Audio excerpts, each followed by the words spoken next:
buka aja lagi KPJ. Bisa. Mulai kan? Moderator dari kelompok 11 silahkan dibuka presentasi. Oke, boleh share screen dulu lah PT-nya.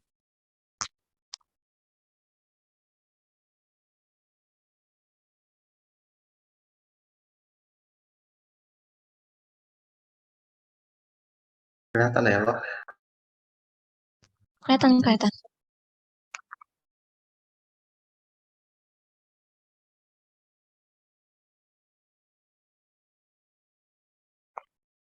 Baik, bismillahirrahmanirrahim. Assalamualaikum warahmatullahi wabarakatuh.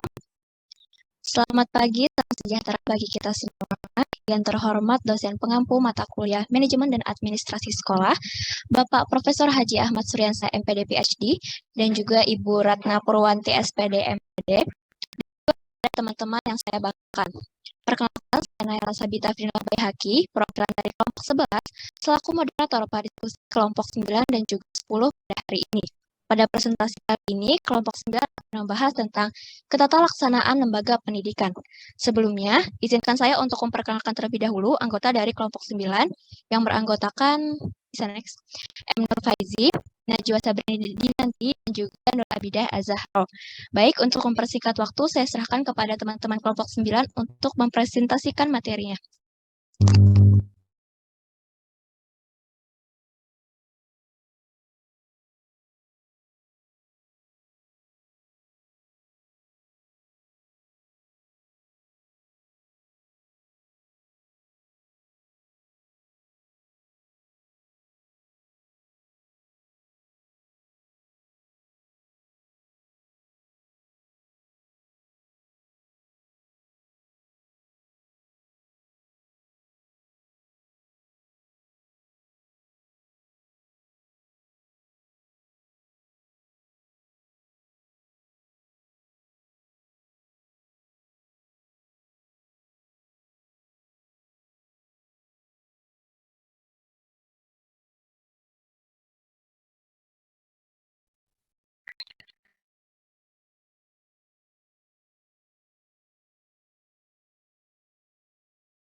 Baik, di sini saya akan memaparkan materi mengenai prosedur penata-laksanaan di sekolah.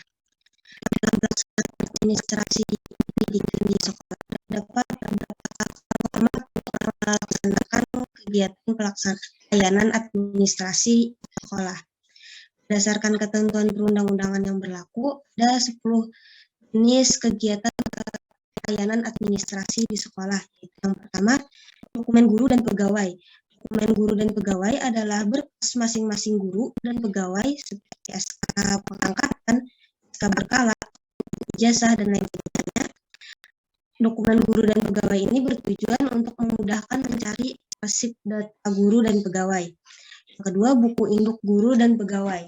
Buku induk guru dan pegawai ini bertujuan untuk mendata jumlah guru yang ada di instansi sekolah dan berapa tahun mulai guru atau pegawai tersebut mulai bekerja di instansi tersebut. Kemudian yang ketiga, buku dari kenaikan gaji berkala. Buku dari kenaikan gaji berkala bertujuan untuk mengetahui jadwal guru dan pegawai yang akan naik pangkat secara berkala. Kemudian yang keempat, buku DP3. Buku DP3 ini berisi pengarsipan nilai atas prestasi kerja yang dilakukan. Buku DP3 ini digunakan untuk menanyakan angka.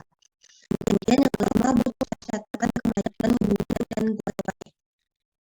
Catatan kemajuan guru dan pegawai ini berisi arsip yang dilakukan oleh masing-masing guru dan pegawai. Kemudian yang keenam, buku pegawai dan guru. Buku cuti pegawai dan guru ini digunakan ketika guru atau pegawai saat ingin mengajukan cuti, misalnya seperti sastra atau dilahirkan. Kemudian yang mutasi pegawai dan guru. Buku mutasi pegawai dan guru ini digunakan untuk mengetahui berapa banyak jumlah guru atau pegawai yang melakukan mutasi atau tidak. Kemudian yang kedelapan, sertifikasi pelatihan dan seminar. Sertifikasi pelatihan dan seminar ini berisi arsip setiap guru dan pegawai yang telah mengikuti sertifikasi pelatihan dan seminar. Adanya buku sertifikasi pelatihan dan seminar ini bertujuan untuk mendata jumlah guru yang telah melakukan pelatihan dan seminar. Kemudian yang kesembilan, rencana pengembangan SDM. Rencana pengembangan SDM ini tertuang dalam rencana anggaran pendapatan di sekolah atau RPS. Rencana pengembangan SDM ini bertujuan untuk mengarsip data-data yang perlu diarsipkan di instansi sekolah. Kemudian yang terakhir, analisis kebutuhan guru atau need assessment guru. Analisis kebutuhan guru ini digunakan untuk mendata jumlah guru yang ada dalam instansi sekolah sesuai dengan bidang studi yang diampu oleh guru tersebut, dan juga untuk mendata jumlah guru yang mengajar sesuai dengan bidang studi guru tersebut. Juga mengetahui jumlah guru yang diberikan ke sekolah tersebut.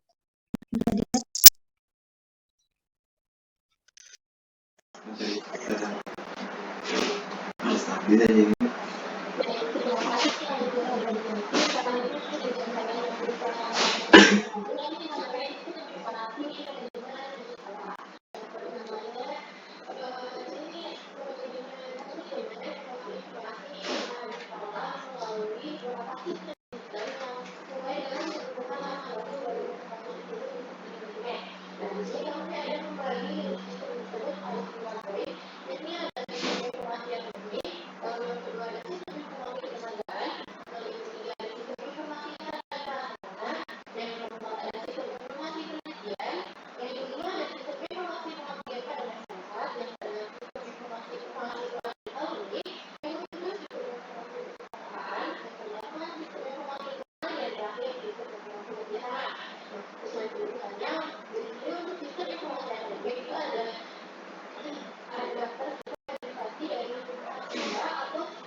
10 akan menyampaikan materi tentang kepemimpinan administrasi kepala sekolah dan kelompok 10 beranggotakan dari Indonesia, Islam, dan juga untuk mempersingkat waktu, saya persilakan kepada kelompok 10 untuk menyampaikan materinya.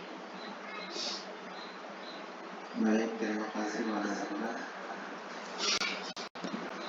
Baik, terima kasih moderator atas kesempatannya memberikan kepada kelompok kami untuk menjelaskan materi tentang kepemimpinan pendidikan kepala sekolah.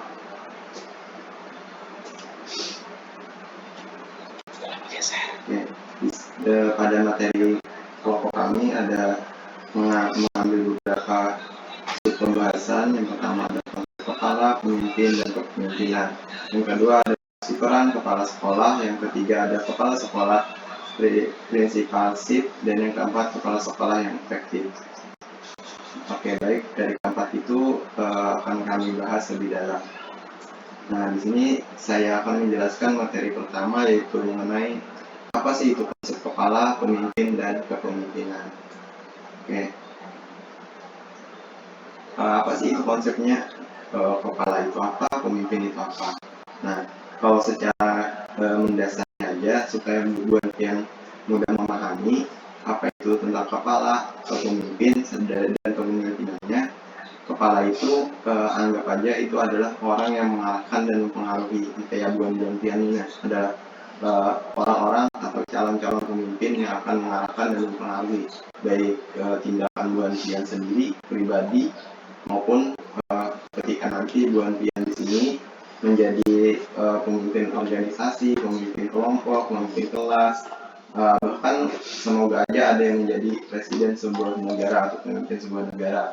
Nah, jadi kepala pemimpin itu konsepnya orang yang mengarahkan dan mempengaruhi supaya dapat mencapai suatu tujuan yang ingin dicapai. Misalnya sebagai ketua kelas, pian tujuannya yaitu memimpin kelas sebagai di mana kelas itu supaya dapat teratur, berjalan dengan baik, kelas itu memiliki hubungan sosial yang baik kayak gitu. Sedangkan misalnya pian sebagai pemimpin kelompok, apa sih yang di tujuan kelompok? Misalnya pian tujuan kelompok pian ini ingin menyelesaikan tugas mata kuliah tertentu kayak gitu. Bagaimana supaya hasil mata kuliahnya ini mata kuliah yang kelompok ini memiliki hasil yang memuaskan. Maka disinilah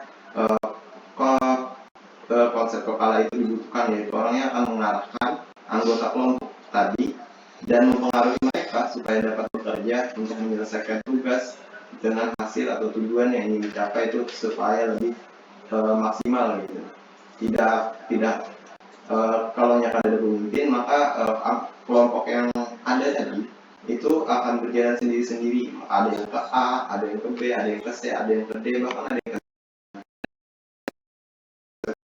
mengarahkan dan mempengaruhi mereka untuk berjalan satu arah, yaitu satu tujuan supaya target yang dicapai atau target yang diinginkan itu terpenuhi atau terrealisasikan gitu. Di sini pemimpin. Sedangkan kepemimpinan itu adalah prosesnya, di mana seorang kepala pemimpin itu prosesnya mempengaruhi bagaimana dari tahapan awal sampai tahapan terakhir.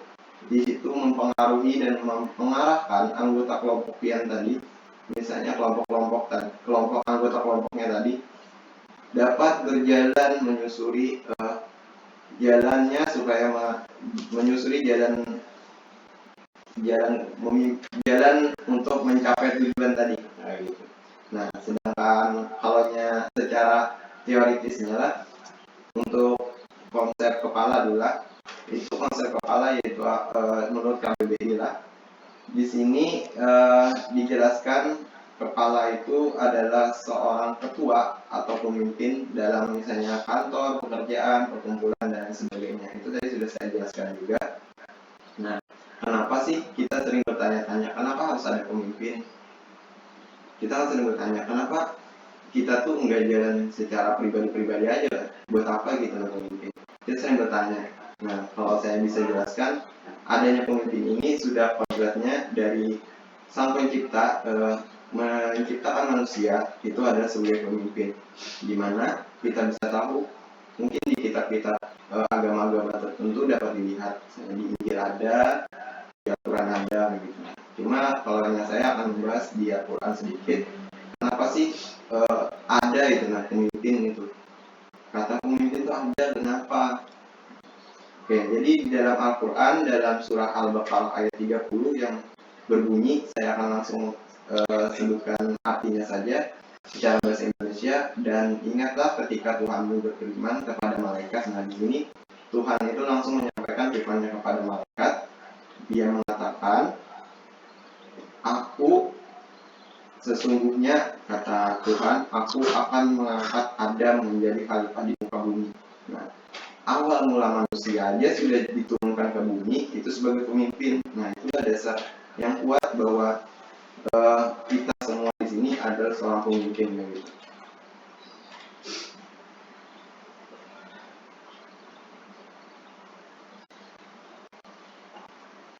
Mungkin untuk kepemimpinan itu tahu aja lah, artinya itu kayak proses mempengaruhinya. Oke, lanjutlah. Nah, di sini ada pendapat dari sebuah buku yang kami kutip dalam Umar 2021. Maaf, ini bukan Umar saya. Yang artinya di sini yaitu pemimpin pendidikan, karena kita masuk membahas kepemimpinan pendidikan. Kepemimpinan pendidikan merupakan serangkaian tindakan untuk memfasilitasi pencapaian tujuan-tujuan pendidikan. Yang dimana tujuan pendidikan kita di sini yang kita tahu untuk mewujudkan bagaimana sih pemimpinan di Indonesia. Kalau kita lebih fokuskan di Indonesia supaya pendidikannya itu berkualitas, bermutu, gitu, dimana menghasilkan orang-orang yang memiliki tingkat ilmu dan pengetahuan yang tinggi gitu. Itu dicapai salah satu tujuan pendidikan. Sedangkan tujuan lainnya banyak gitu, menjadikan manusia seutuhnya dan lain sebagainya kayak gitu. Membentuk perilaku yang baik dan lain sebagainya. Itu adalah tujuan-tujuan pendidikan. Makanya kepemimpinan dalam pendidikan itu untuk memfasilitasi mencapai tujuan pendidikan di sini. Nah, dengan demikian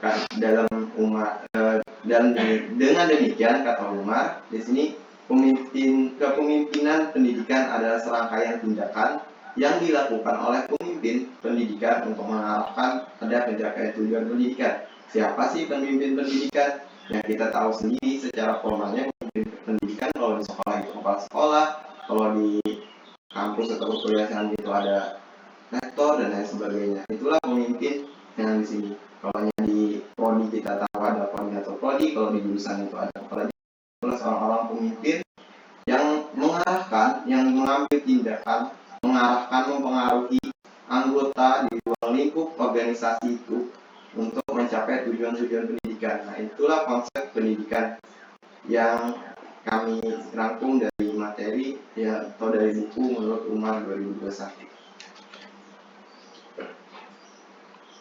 Nah, di sini apa sih? Karena kita masih membahas tentang kepemimpinan, pastinya kan kita masih bingung gitu. Apa aja sih unsur-unsur kepemimpinan itu?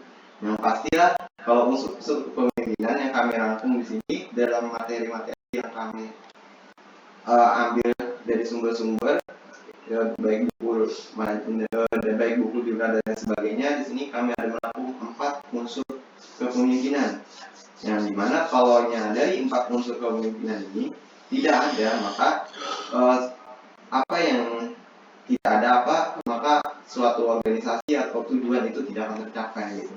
Yang pertama itu ada pemimpin. Pemimpin tadi kita sudah jelaskan di awal, pemimpin itu adalah orangnya yang mengarahkan, mempengaruhi anggotanya untuk mencapai suatu tujuan yang ingin dicapai atau tujuan yang ingin dibuat secara bersama. Habis itu yang kedua, adanya organisasi. Organisasi di sini jangan berpikir hanya buat dan berpatok kepada kayak organisasi formal aja, kayak misalnya kayak institusi pemerintahan. Kalau di kampus kita tahunya BEM, kalau di sekolah itu hanya tahunya organisasi sekolah gitu, antar guru-guru dan lain sebagainya. Tapi organisasi ini besar. Contoh organisasinya tadi yang saya sebutkan kecil aja sebagai ketua kelompok itu sudah masuk organisasi, karena organisasi di sini kalau yang saya jabarkan itu adanya perkumpulan antara orang-orang tertentu yang memiliki minat dan lain sebagainya. Gitu. Di dalam suatu perkumpulan itu mereka memiliki tujuan gitu. Itu masuk organisasi. Misalnya kan punya anggota kelompok dalam mengerjakan makalah atau tugas-tugas kuliah, itu dapat dikategorikan sebagai organisasi juga. Disinilah adanya aktivitas penggerakan berlangsung, gitu. Aktivitas yang berlangsung untuk mencapai tujuan tadi.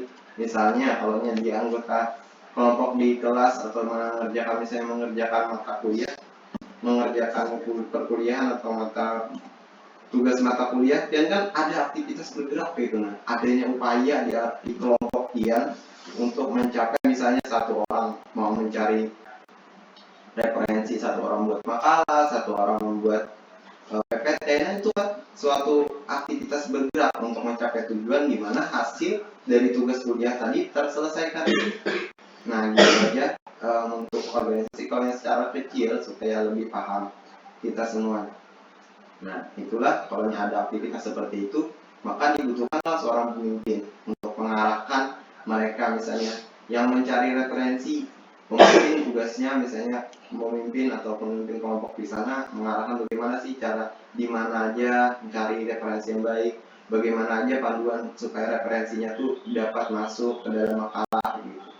Misalnya referensinya kayak gitu, harus yang ini, misalnya harus yang ketentuannya di atas 2020 kayak gitu. Nah, itulah pemimpin mengarahkan harusnya kayak apa yang baik,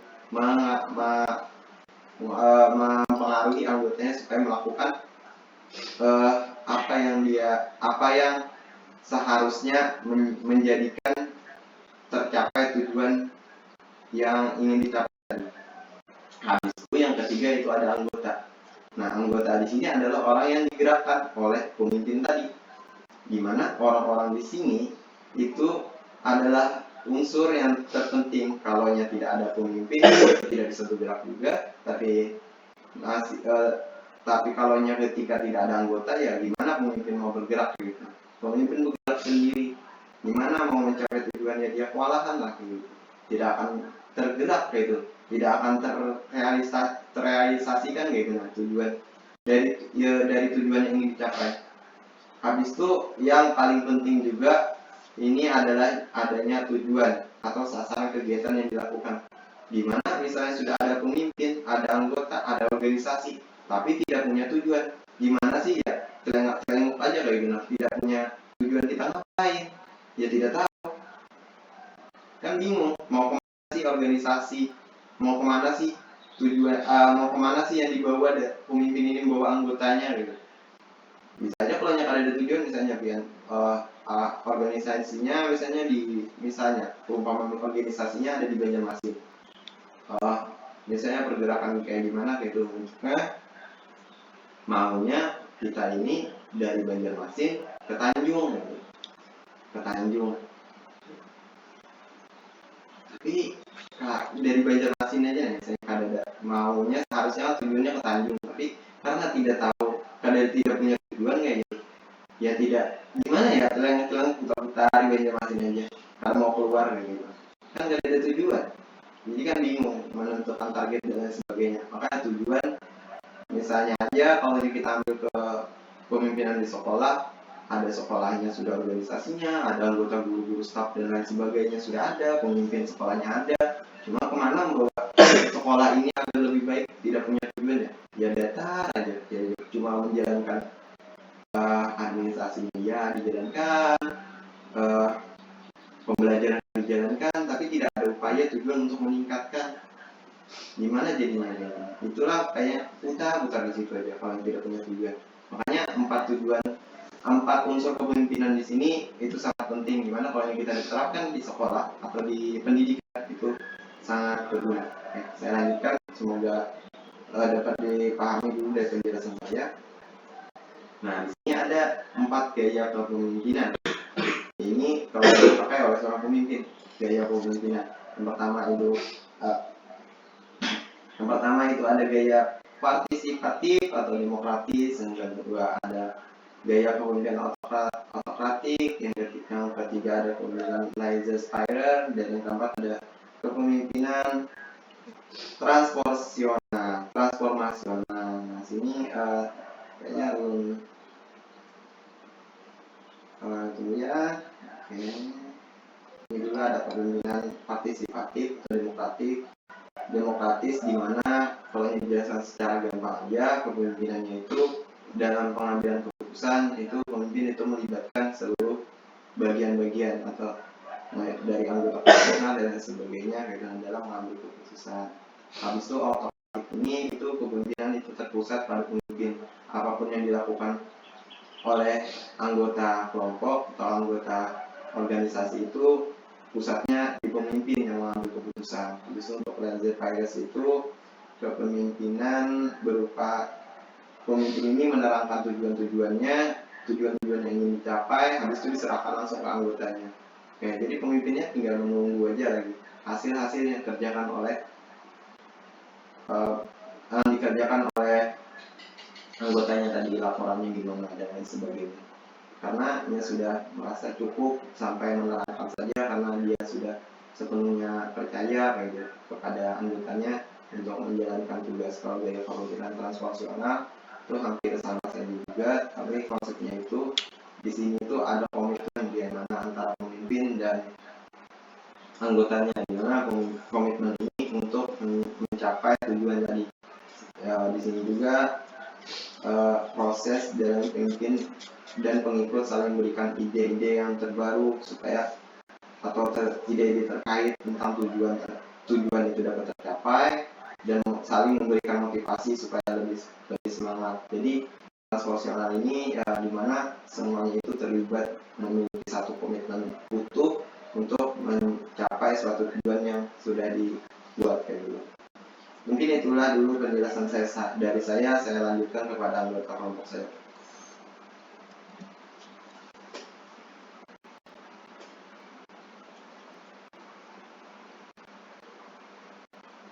Terima kasih Bapak atas waktunya. Selanjutnya saya akan menjelaskan fungsi dari peran kepala sekolah. Fungsi dari peran kepala sekolah disuagi lazimnya, di mana yang pertama adalah sebagai administrator. Sebagai administrator, kepala sekolah berfungsi dalam peningkatan mutu sekolahnya, yang mana seorang kepala sekolah dapat memperbaiki kondisi sekolah seperti itu, peralatan ataupun peralatan lain yang termasuk dalam administrasi pendidikan. Yang kedua adalah sebagai supervisor. Supervisor artinya kepala sekolah berfungsi dalam menegakkan pendidikan baik individu ataupun seluruh staf sekolah melalui rapat observasi kelas ataupun perpustakaan dan lain sebagainya, yang mana melalui pendidikan budaya dalam hidup. Yang ketiga adalah sebagai pemimpin pendidikan, yang mana artinya peningkatan dalam pendidikan akan dapat dijalankan lancar apabila pendidiknya bersifat pendidikan dan berdidik atas pendidikannya, sehingga sebagai studi pendidikan hal ini terhubung dengan gaya studi dan kepala sekolah yang dapat mewujudkan hal tersebut. Next up.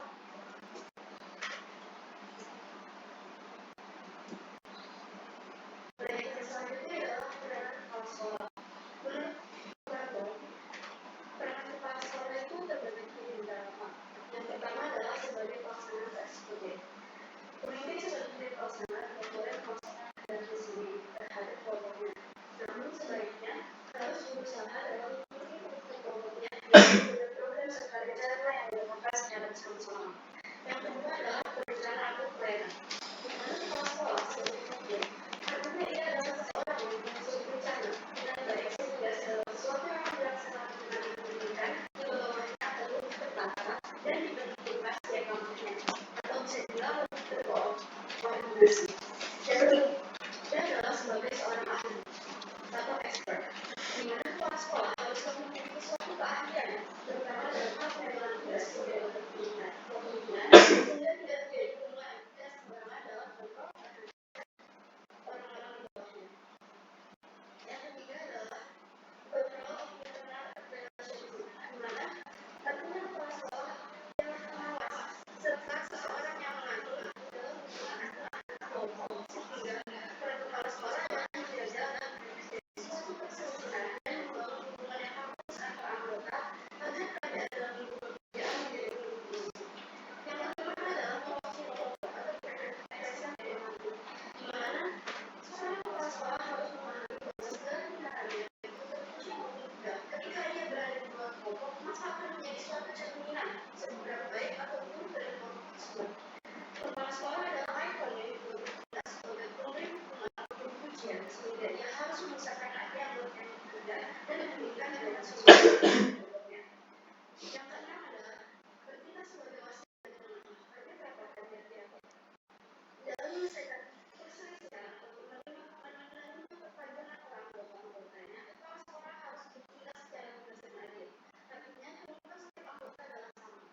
Sekolah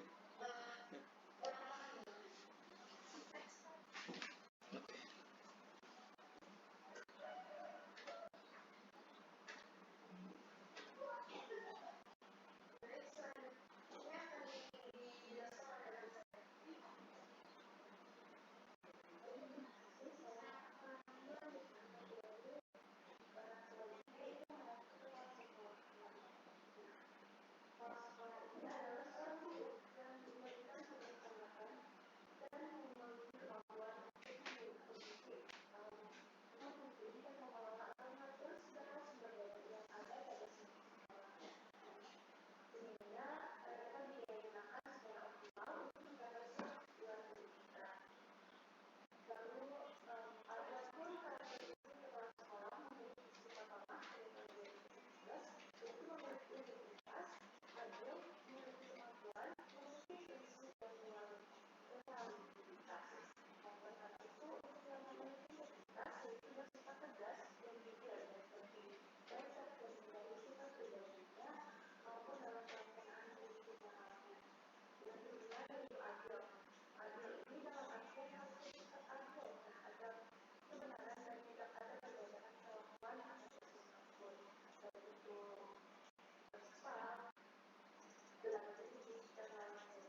Waalaikumsalam warahmatullahi wabarakatuh.